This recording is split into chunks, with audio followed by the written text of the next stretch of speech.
আসসালামু আলাইকুম রহমতুল্লাহি ওবরকাতুহু। সম্মানিত দর্শক, 2025 সনের জুন মাসের 13 তারিখ লন্ডনের একটি হোটেলে বিএনপির ভারপ্রাপ্ত চেয়ারম্যান জনাব তারেক রহমান এবং বর্তমান অন্তর্বর্তীকালীন সরকারের মুখ্য ব্যক্তিত্ব ডক্টর মোহাম্মদ ইউনূসের মধ্যে যে বৈঠক হলো, একান্ত ঘরোয়া বৈঠক হলো, এই বৈঠকের ফলে আমরা যতটুকু জানতে পেরেছি এখন পর্যন্ত, আমি এই ভিডিও শুক্রবারই করছি, 13 তারিখই করছি, সেখানে সবাই যেটা আশা করেছিল বা আন্দাজ করেছিল সেটা হলো যে ডক্টর মোহাম্মদ ইউনূস বিএনপির চাপে জুন থেকে যেহেতু নেমে এপ্রিলে চলে এসেছেন, 2026 সনে তিনি ডিটারমাইন্ড ছিলেন যে জুন মাসের 30 তারিখের মধ্যে তিনি নির্বাচন করবেন। তো জনরোষ বলেন, বিএনপির চাপ বলেন, পরিবেশ পরিস্থিতি বলেন, তিনি ঈদের আগে জাতির উদ্দেশ্যে যে ভাষণ দিয়েছেন সেই ভাষণে তিনি এপ্রিল মাসের মধ্যে নির্বাচন করার ব্যাপারে অঙ্গীকার করেছেন। তো এটা বিএনপির মধ্যে নিদারুণ নেতিবাচক প্রতিক্রিয়া তৈরি করেছে। এর কারণ হলো, আগে যেভাবে সরকার কথা বলতো অনেকটা ইনফিনিট টার্মে, নির্বাচন হতে পারে কম সংস্কার হলে ডিসেম্বরে, আর যদি বেশি সংস্কার হয় তাহলে ডিসেম্বর থেকে না হয়ে ডিসেম্বর থেকে জুনের মধ্যে।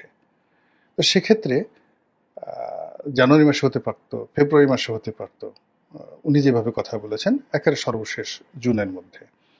কিন্তু যখন তিনি সেই সম্ভাবনাটাকে, অর্থাৎ ডিসেম্বর থেকে জুনের মধ্যে সম্ভাবনাটাকে একেবারে কনক্রিট 4 মাস পিছিয়ে নিয়ে, ডিসেম্বর থেকে 4 মাস পিছিয়ে নিয়ে এপ্রিল মাসে নিয়ে গেলেন, তখন বিএনপি মূল্য করলো যে এটা একটা ছলচাতুরি, এটা বিএনপিকে ঠকানোর একটা প্রচেষ্টা, এটা নির্বাচনকে বানচালার একটা প্রচেষ্টা, এবং ডিসেম্বরের মধ্যে নির্বাচন না হলে বিএনপি আর জীবনে ক্ষমতা আসতে পারবে না। ফলে ভীষণভাবে বিএনপি প্রতিক্রিয়া দেখালো এবং ডক্টর মোহাম্মদ ইউনূসের সেই বক্তব্যকে বলতে গেলে অনেকটা তারা বলার চেষ্টা করলো যে এটা একটা ধাপ্পাবাজি, অসৌজন্যমূলক বক্তব্য, ইত্যাদি ইত্যাদি নানা রকম। তো এমনি ঈদুল আজহার আগে রাজনৈতিক পরিস্থিতি ভীষণ রকম উত্তাল ছিল। আপনারা জানেন যে সচিবালয়ে লাগাতার 1 মাস ধরে সেখানে যাকে বলা হয় অস্থিরতা চলছে, এটা এখনো নিষ্পত্তি হয়নি। জাতীয় রাজস্ব বোর্ড, সেখানে অস্থিরতা চলছে এবং এখন পর্যন্ত নিষ্পত্তি হয়নি। ঢাকা দক্ষিণ সিটি কর্পোরেশনের মেয়র পদ নিয়ে বিএনপির সঙ্গে ডক্টর মোহাম্মদ ইউনূসের মতবিরোধ এখন পর্যন্ত নিষ্পত্তি হয়নি। তো এই সকল বিষয় নিয়ে পুরো বাংলাদেশ রীতিমতো অচল ছিল। এর বাইরে সেনাপ্রধানের সঙ্গে ডক্টর মোহাম্মদ ইউনূসের মনস্তাত্ত্বিক দূরত্ব, বঙ্গভবনের সঙ্গে যমুনার মনস্তাত্ত্বিক যুদ্ধ, ভারত এবং আমেরিকার বলয়ের মধ্যে টানাটানি, এবং করিডোর নিয়ে, তারপরে চট্টগ্রাম বন্দর নিয়ে যে সমস্যা, এর ফলে পুরো ঈদুল আজহার আগের যে সময়টি সারা বাংলাদেশ কার্যত অচল ছিল। No revenue, no work, no development, no loan, no nothing, মানে কোনো কর্মসংস্থান থেকে শুরু করে বাংলাদেশ কিছু না করে কেবলমাত্র দৈনিক 3 বেলা খাবার খাওয়া, প্রাকৃতিক কর্ম করা, এর মধ্যে মানুষ তার জীবন সীমাবদ্ধ রেখেছিল। আর শঙ্কা নিয়ে, আতঙ্ক নিয়ে, ভয় নিয়ে অপেক্ষা করছিল কখন না জানি কি ঘটে যায়।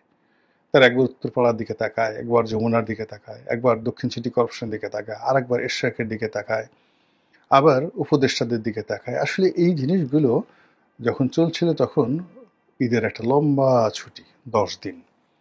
তো এই 10 দিনের মধ্যে অনেক কিছু হতে পারত, অনেক কিছু হতে পারত। এর কারণ হলো যে মানুষ গ্রামে চলে গেছে, রাজধানী অনেকটা ফাঁকা।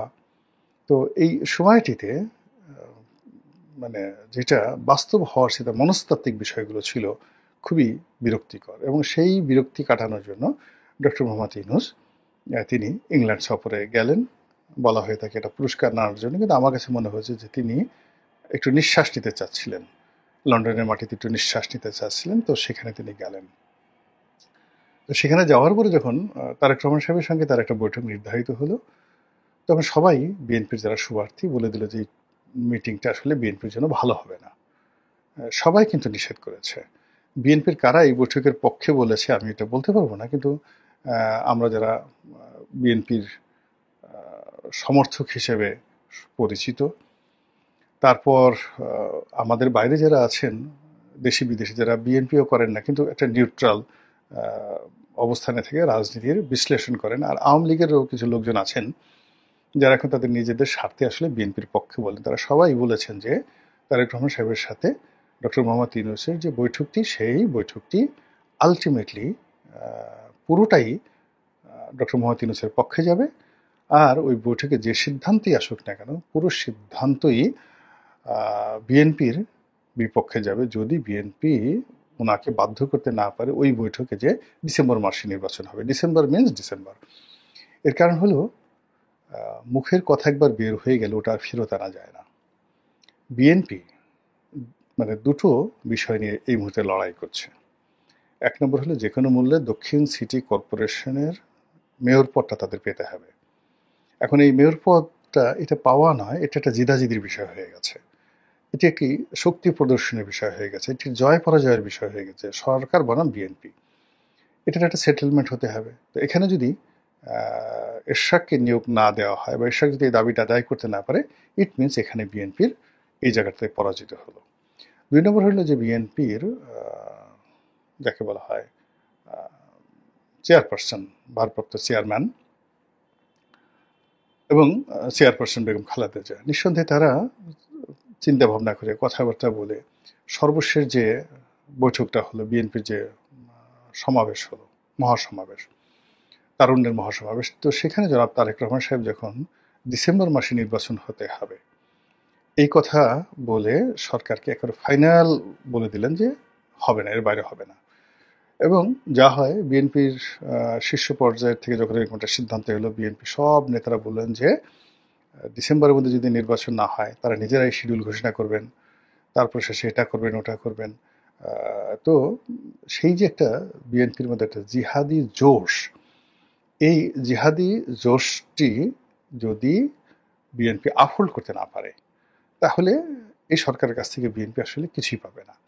আর সরকার যদি যে কোনোভাবে বিএনপিকে এই ডিসেম্বরের বাইরে নিয়ে জানুয়ারি মাসে নিতে পারে, জানুয়ারির 1 তারিখে নিতে পারে, ফেব্রুয়ারি মাসে 1 তারিখে নিতে পারে, ওটা সরকারের একটা ক্রেডিট। এবং সেই কাজটি কিন্তু সরকার এই তারেক রহমান সাহেবের সাথে বৈঠকে করে ফেলল।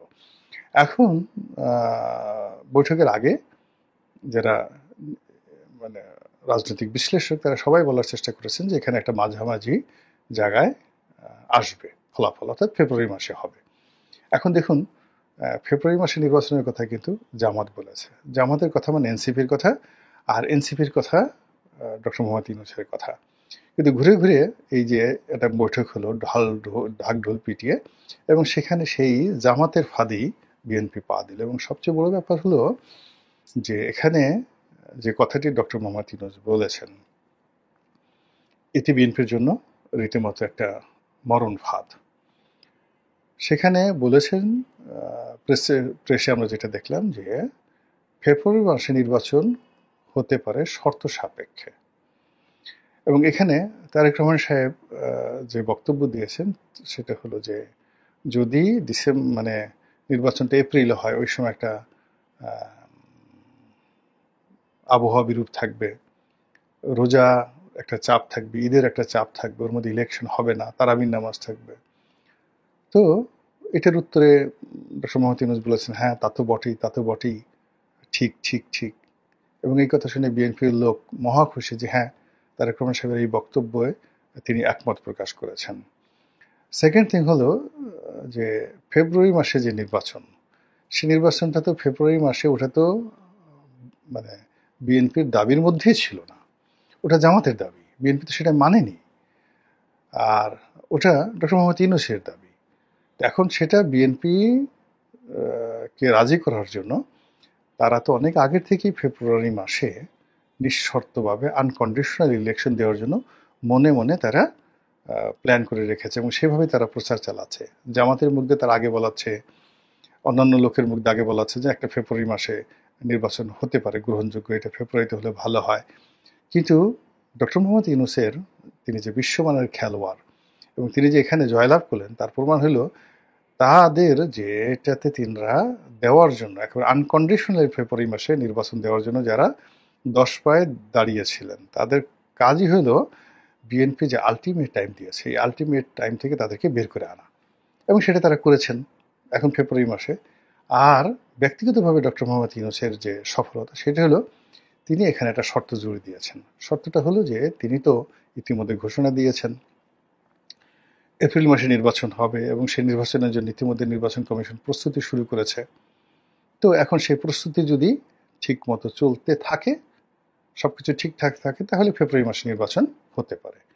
তো ওই একই কথা কিন্তু ঠিক সেম রইল, মানে ডিসেম্বর থেকে জুনের মধ্যে নির্বাচন, বেশ সংস্কার চাইলে এটা হবে, বিচার চাইলে এটা হবে, ওইটা হবে, ইত্যাদি ইত্যাদি। তো এখানেও তিনি সেই সকল কথার মধ্যে একটা যদি কিন্তু শর্ত জুড়ে দিলেন।